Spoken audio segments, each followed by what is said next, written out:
By the way, I couldn't be prouder to have your support and the support of our great Vice President of the United States, Kamala Harris.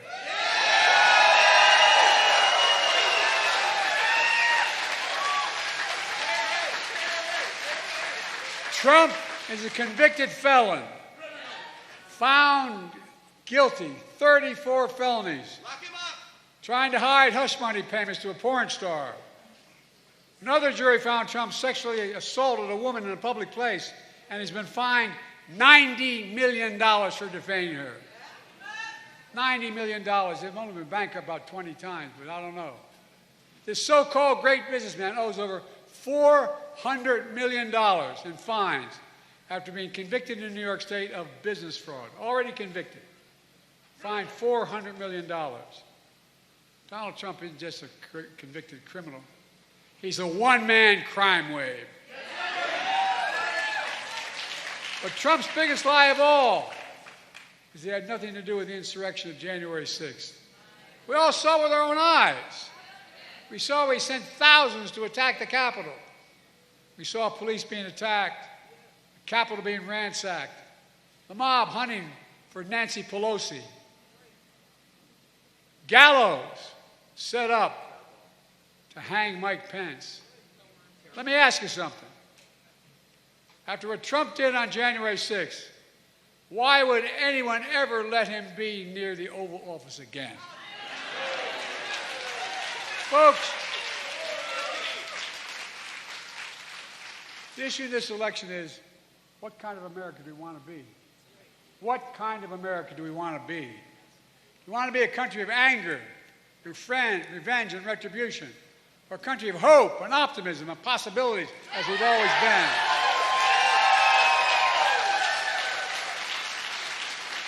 I want a country where women have a right to make their own health care decisions. Trump wants an America where abortion is banned and women are punished. I want an America where health care is a right, not a privilege. Trump wants to throw tens of millions of people who couldn't get insurance any other way than Obamacare off of Obamacare. I want America where the very wealthy begin to pay their fair share. Trump wants to give the very wealthy an additional, last time out when he was president, he gave them a $2 trillion tax cut, creating the largest deficit any president has in one term. Now he's announced he wants another $5 trillion tax cut after already leaving the largest deficit. But it's hard to make this up. I want to protect Social Security and Medicare. He wants to cut Social Security and Medicare so he can cut taxes for the very wealthy. I want to ban assault weapons and require universal background checks. You all heard him promise the NRA. He promised the National Rifle Association, I will do nothing about guns. That's what he said. I will do nothing about guns. And he means it. I want January 6th insurrectionists to serve their full prison terms. Trump wants to pardon them. Folks, you can't be pro-insurrectionist and pro-American at the same time.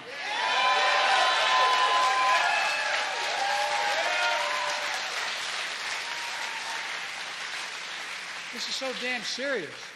You can't love your country only when you win. Look, you've been standing a long time. Let me close with this.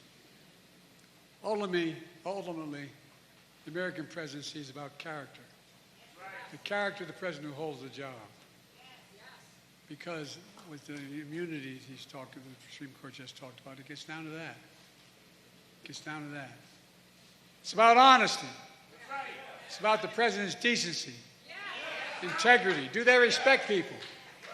Or do they incite violence and hate? Can they honor their oath to the Constitution and uphold their oath of office? Well, I don't think it's an exaggeration to suggest Trump has failed on every one of these character tests. Every one. And what's worse, the Supreme Court has just ruled that there are virtually no limits on the power of the presidency. I know it sounds bizarre, but that's what they ruled. A frightening decision. According to the extreme majority of the Supreme Court, the president is now above the law. We just celebrated the 4th of July. saying we will not be ruled by a king. And this Supreme Court he appointed proved this new law. It's in a dangerous precedent, especially if Donald Trump is returned to the presidency. Just think about it. In the second term, this next term, whomever is the president is going to appoint at least 2 new appointees. The second Trump term, where there are no limits. Supreme Court Justice Sotomayor warned us about that in her dissent in that case. Here's what she said. She noted that based on a majority decision, Trump can take out his opponents, physically take them out, take bribes, and lead a coup, and be immune to ever being held accountable for it if he did it while he was president, according to the Supreme Court. Where the hell are we? So he really could become a dictator that he promised to be on day one. For over 2 centuries, America's been a free, democratic nation. And I'll be damned if in the year 2024, just 2 years before our 250th anniversary of as a nation, I'll let Donald Trump take this away.